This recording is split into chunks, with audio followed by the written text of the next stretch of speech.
Non skippable అని చెప్పేసి ఒక 20 క్వశ్చన్స్ రాసుకున్నప్పుడు ఒక క్వశ్చన్ రాసుకున్నాను మీ గురించి తెలియక ముందు. ఓకే. ఆ క్వశ్చన్ ఏం రాసుకున్నాను అంటే, మీరు ఇంట్లో తెలియకుండా చేసిన పని ఏదైనా ఉందా అనేది ఒక క్వశ్చన్ రాసుకున్నా. ఓకే. ఆ తర్వాత ఆ క్వశ్చన్ అరేంజ్ చేశాను. ఎందుకు? తెలుసుకున్న తర్వాత చేసినవన్నీ అవే అని తెలిసినాయి. ఇక ఆ తర్వాత ఆ క్వశ్చన్ వద్దని చెప్పేసి ఆ క్వశ్చన్ అరేంజ్ చేసేసుకొని non skippable questions, no pass, you have to answer. దేవుడా చెప్పండి. All these. ఎప్పుడైనా దొంగతనం చేశారా? చేశా. Oh my God. ఓకే. ఏ ఏజ్ లో? 10 years అప్పుడు, 10 ఏళ్ళ 12 ఏళ్ళ అప్పుడు చేశాను. లాక్డౌన్ టైంలో చేయకుండా ఇంతకు ముందు చేయని పనులు ఏమైనా చేశారా? సినిమాలు చూస్తానండి బాగా. నేను మా ఫ్యామిలీతో టైం స్పెండ్ చేస్తాను, బయటకు వెళ్ళడానికి కూడా లేదు. అంటే నాకు లాక్డౌన్లో జరిగిన మంచి ఏంటంటే I could know more about my family. అంటే మా వైఫ్ గురించి కానీ, మా అబ్బాయితో ఎక్కువ టైం మామూలుగా స్పెండ్ చేయడం కుదరదు, షూటింగ్లో ఉంటే కుదరదు కదా. సో ముఖ్యంగా మా ఆవిడతో ఎక్కువ టైం స్పెండ్ చేశా, మా అబ్బాయితో స్పెండ్ చేశా, మా పేరెంట్స్తో స్పెండ్ చేశా. అది లాక్డౌన్ పుణ్యమని జరిగింది. మామూలుగా అంత టైం లేదు. అంటే ఆర్టిస్టులం కాబట్టి పొద్దున్న వెళ్తే అర్ధరాత్రి, ఇప్పుడు టీవీ సీరియల్ అంటే రాత్రిలాగా షూటింగ్లు అవుతాయి. సో అదొక టైం అలా లాక్డౌన్ నాకు ఉపకరించిందండి, సహకరించింది. ఒక బాబు కదండి? ఒక బాబు అండి. ఇప్పుడు ఏం చదువుతున్నాడు? వాడు ఇప్పుడు 9th వచ్చాడండి. చూస్తుంటాడా మీ? చూస్తాడు కామెడీలు చూస్తుంటాడు. మూవీస్ చూస్తూ ఏడుస్తారా? మావాడు ఎప్పటికీ మావాడు నేను ఏడిపిస్తుంటానండి. ట్రిపుల్ ఆర్ చూసి ఏడిచాను మొన్న. ఏసినప్పుడు అదే మన ఎన్టీఆర్ గారు కొడుతుంటే ఆయన మోకాళ్ళ మీద కొమ్మరం భీముడు సాంగ్ అప్పుడు ఏడిస్తే తుడుచుకుంటున్నాను. అంటే అది యాక్టింగ్ అని తెలుసండి, బట్ ఎమోషన్ గ్రేట్ అండి. నా పైగా చాలా ఇష్టం నాకు తారక్ గారు. I love him as an actor. What a performer అండి అసలు ఆయన. RRR సినిమాలో తారక్ గారి పర్ఫార్మెన్స్ గురించి ఒక్క షాట్ చాలు మేడం. అంటే నా అనాలిసిస్ చెప్తున్నాను, టాపిక్ వచ్చింది కాబట్టి. ఆలియా భట్ గారు చెప్తారు, సీత గారు వాళ్ళందరినీ కాపాడు లోపల తీసుకొచ్చిన తర్వాత ఇలా స్నేహితుడి కోసం అక్కడ జైల్లో మగ్గుతున్నాడు అనగానే ఒక ఎక్స్ప్రెషన్ ఉంటుందండి, టైట్ షార్ట్ ఫ్రేము, ఇలా చూస్తాడు, ట్రాలీ ముందుకు వస్తుందండి. అదొక్కటి చాలండి, ఇంకేం చెప్పక్కలంటే అదే ఎక్స్ప్రెషన్లో ఆయన కళ్ళల్లో ఆ బాధ, అయ్యో ఫ్రెండ్ని తప్పుగా అర్థం చేసుకున్నాను, నా కోసం ఇంత చేశాడా, అన్ని పలిగేసాయండి ఒక ఎక్స్ప్రెషన్లో. అసలు అక్కడ బాగా ఎలా ఏడ్చారంటే ఇలా తుడుచుకుంటున్నాను, ఇలా అంటున్నాను, మళ్ళీ కారుతుంది, మళ్ళీ తుడుచుకుంటున్నాను. థియేటర్లో కూర్చొని లైఫ్ రివైండ్ చేసుకునే ఆప్షన్ ఒకటి ఉంటే మీకు, మీరు ఏది కరెక్ట్ చేసుకుంటారు? మెడిసిన్ చేస్తానండి, డాక్టర్. ఓకే. ఇంకో ఉండిపోయింది ఇప్పటికి కదా నాకు. ఓకే. అంటే బాగా ఇష్టం నాకు. అంటే 10 మందికి నయం చేయడం అని కాదు, డాక్టర్గా నాకు ఎందుకో ఇష్టం. డాక్టర్ అన్న ఆ ఫీల్ ఇష్టం అండి. నేను కిట్టుగాడప్పుడు కూడా ఆర్డర్ ఆఫీస్లో డాక్టర్ అని పెట్టేవాడిని. ఓకే. పక్కన డిఆర్ యాడ్ చేసేవాడిని సైన్లో. సో ఆర్డర్ ఆఫ్ ఉండండి, అప్పట్లో ఆర్డర్ ఆఫ్ లేక మనకి, డాక్టర్ యాడ్ చేసి పెట్టేవాడిని. అంత ఇష్టం నాకు. అదొకటి. బిఎస్సి బదులు ఎంబీబీఎస్ చేసేవాడిని, రివైండ్ చేసుకుని ఆప్షన్ ఉంటే. లైఫ్లో బిగ్గెస్ట్ ఫెయిల్యూర్ అంటే ఏది చెప్తారు? దాని నుంచి ఏం నేర్చుకున్నారు? ఫ్రాంక్గా ఉండలేకపోవడం. ఓకే. టైంకి చెప్పాల్సిన టైంకి చెప్పలేకపోవడం బిగ్గెస్ట్ ఫెయిల్యూర్ అండి ఉద్దేశంలో. ఇంకేం ఉండదు. డబ్బులు సంపాదించగా డబ్బులు పోగొట్టుకోవడం కాదండి. ఒక మాట చెప్పాలనుకున్నప్పుడు చెప్పాలి. నో అంటే నో, అది చెప్పాలి. అది చెప్పలేకపోవడం మాత్రం బిగ్గెస్ట్ ఫెయిల్యూర్ అండి నా దృష్టిలో. అది జనరల్గా ఏ సిచ్యువేషన్స్లో మీకు బాగా ఎక్కువ కోపం వస్తుంటుంది? నాకు ఓసిడీ లేదు కానీ నా సామాన్లు కలిపితే కోపం వచ్చేస్తాను. మా ఆవిడ మా అబ్బాయి అదే చేస్తారు.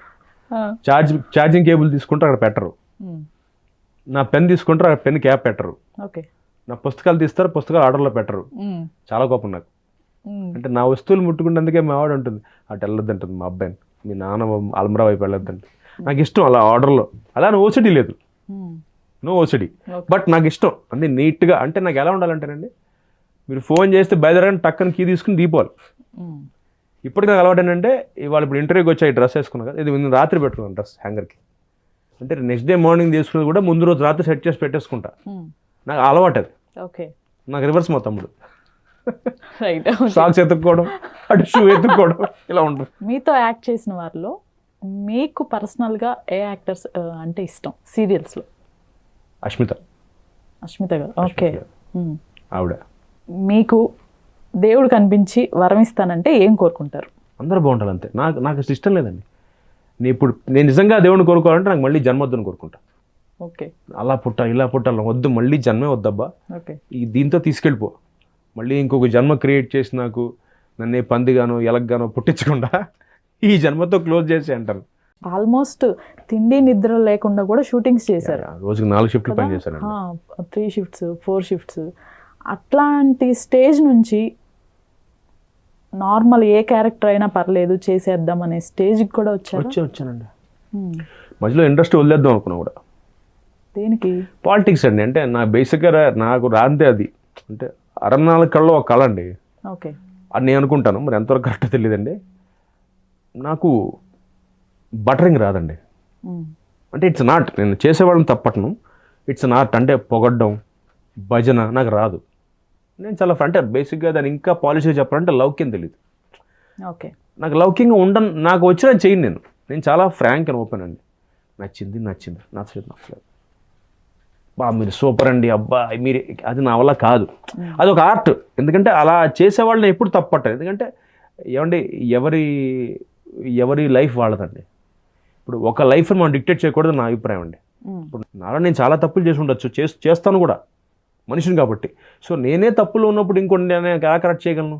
సో ఎవరిష్టం వాళ్ళది, బట్ నాకు రాదు అంతే. సో ఆ టైప్ ఆఫ్ యాటిట్యూడ్ నాది కాదు. నేను ఒకళ్ళని పొగడలేను, వాళ్ళతో ఉండలేను. అంటే వాళ్ళ చుట్టూ ఉండి మీరు సూపర్ సార్ మీరు కేక అలా నేను చేయలేను. అది నాకు ఆ క్లారిటీ ఉంది. నాకు అంటే నా నెగిటివ్ నాకు క్లారిటీ ఉంది. సో అదొకటి.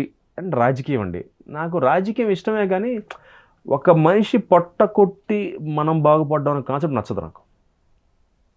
నా ఫండ్ ఒకటేనండి. నేను ఎప్పుడు గుడికి వెళ్ళినా కూడా షిరిడి బాబా బాగా నమ్ముతానండి. తిరుపతి వెంకటేశ్వర స్వామి గారిని, తిరుపతి వెళ్తాం వెంకటేశ్వర స్వామి గారి దర్శనం చేసుకోవడానికి, దేవుడిని స్వామివారిని దర్శనం చేసుకున్నా, బాబాని దర్శనం చేసుకున్నా, నేను ఒకటే కోరుకుంటా, అందరూ బాగుండాలి, అందులో నేను ఉండాలి. నేను సపరేట్గా అడగను, నేను స్టార్ అయిపోవాలి, నేను సినిమాలు వచ్చేయాలి, నా BMW కొనుక్కోవాలి, అలాగే ఉండవు నాకు కోరికలు. నేను ఫస్ట్ నుంచి అలాగే ఇప్పుడు అలాగే ఉంటా. ఓకే. సో నాకు అది తెలియదు బేసిక్గా. అంటే అది నచ్చక నాకు బాగా మైనస్ అండి. అంటే లౌక్యం తెలియకపోవడం వల్ల చాలా ఫేస్ చేశాను. మళ్ళీ డౌన్ కెరీర్ పీక్స్ చూసి డౌన్కి వచ్చేసి ఆర్జేగా చేసి బిగ్ FMలో అప్పుడు మళ్ళీ స్టార్ట్ చేశాను కెరీర్ ఆర్టిస్ట్గా. మధ్యలో ఒక 8-10 months గ్యాప్ వచ్చేసింది. ఫస్ట్ ఈటీవీకి దూరం అయ్యారు.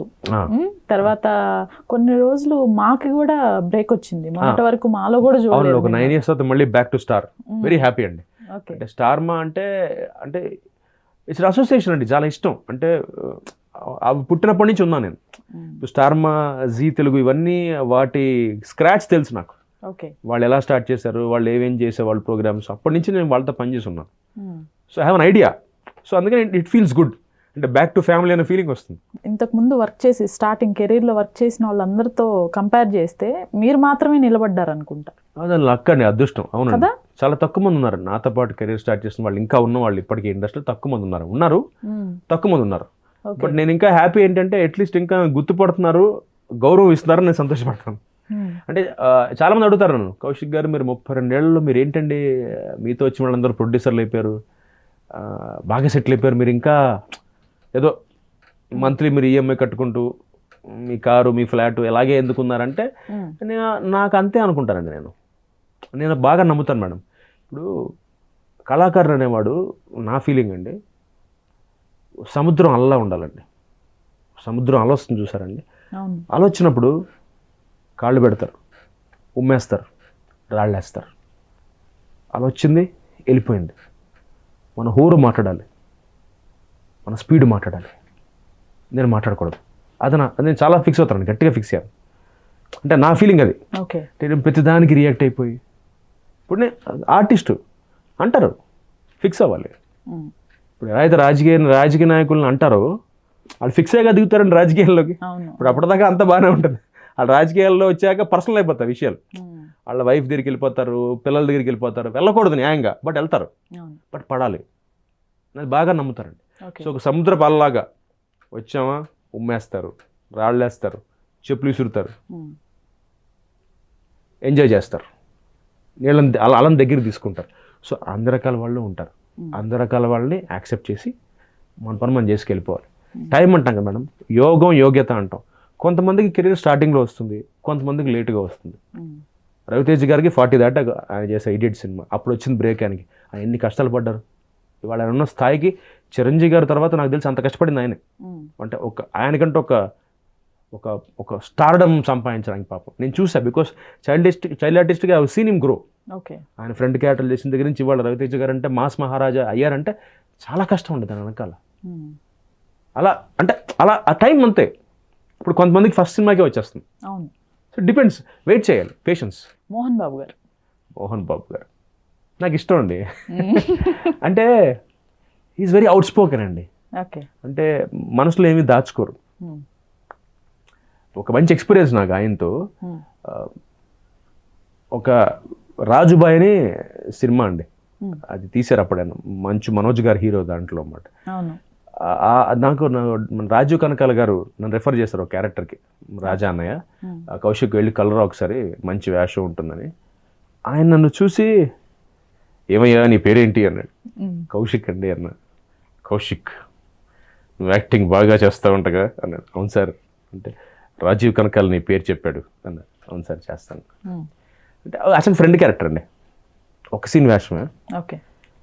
నేను నీకు ఈ వేషం ఇవ్వట్లేదు. నేను షాక్ అయిపోయాను. ఈ ఫ్రెండ్ క్యారెక్టర్ నాకు ఇవ్వట్లేదంటే, మంచి ఆర్టిస్ట్ ఎప్పుడు చిన్న క్యారెక్టర్లు చేయకూడదయ్యా, పెద్ద క్యారెక్టర్లే చేయాలి, నీకు మంచి వేషం నేను ఇస్తా అంటే. అంత ఫ్రాంక్నెస్ మామూలుగా ఎక్స్పెక్ట్ చేయమండి. ఇప్పుడు మామూలుగా అయితే ఆయన ఫ్రెండ్ క్యారెక్టర్ అంటే ఆయన చేయకూడదు, ఆయనకున్న బిజీకి ఆయన మామూలుగా చేయక్కర్లేదు కదా. బట్ ఆయన పిలిచి మాట్లాడాను, ఆయన ఆఫీస్లో పిలిచి మాట్లాడి, నువ్వు మంచి పర్ఫార్మర్వి, ఒక సీన్ కాదు పెద్ద వేషం ఇస్తానని చెప్పి పంపించారు. అంటే నాకు ఆ ఫ్రాంక్నెస్ నచ్చింది. మామూలుగా బాధ అనిపించింది, అదే మంచి వేషం కదా అంటే, ఇంపార్టెన్స్ ఉన్న క్యారెక్టర్ ఒక సీన్ అయినా కూడా. బట్ ఆయన చెప్పిన విధానం ఏంటంటే, ఇంత మంచి ఆర్టిస్ట్ ఒక సీన్ అలా చేయకూడదా, పెద్ద క్యారెక్టర్ పడితే నీకు పేరు రావాలి. ఆ థాట్ నచ్చిందండి నాకు. అది మోహన్ బాబు గారితో ఎక్స్పీరియన్స్.